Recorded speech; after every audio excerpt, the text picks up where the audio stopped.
Ya, saat ini kita akan membahas mengenai membangun desa anti korupsi.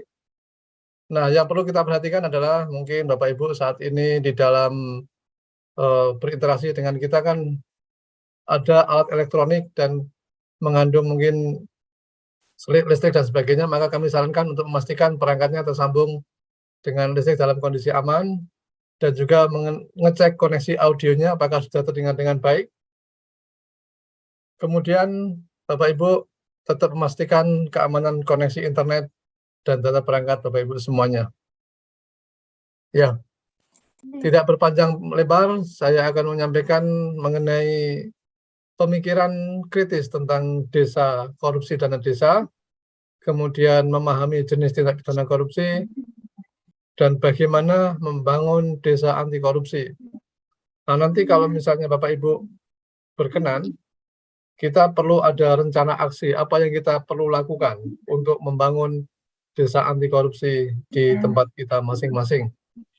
Nah, ini juga karena barangkali ada yang berprofesi bukan sebagai aparat desa, mungkin juga rencana aksinya bisa dikaitkan dengan Bapak Ibu, tempat Bapak Ibu bekerja ya.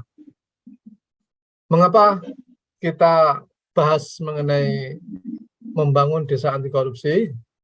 Nah, ini ternyata dalam pengelolaan dana desa masih ada tindak pidana korupsi yang ada di pengelolaan dana desa ini. Kalau kita lihat beberapa tadi pagi, coba saya cari di beberapa website terkait dengan dana desa yang dikorupsi itu ada di berbagai wilayah. Misalnya ada di sini Kades di Jember dan juga ada ASN di Jember yang ditahan diduga karena korupsi dana desa.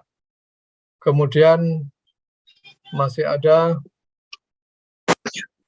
dari Kabupaten Okan Komering Ilir. Jadi dari Polresnya membongkar adanya korupsi bantuan langsung tunai dana desa untuk warga yang terdampak COVID. Nah, ini kan dana yang untuk warga desa terdampak COVID ternyata juga masih dikorupsi. Ada yang dikorupsi oleh aparat desa.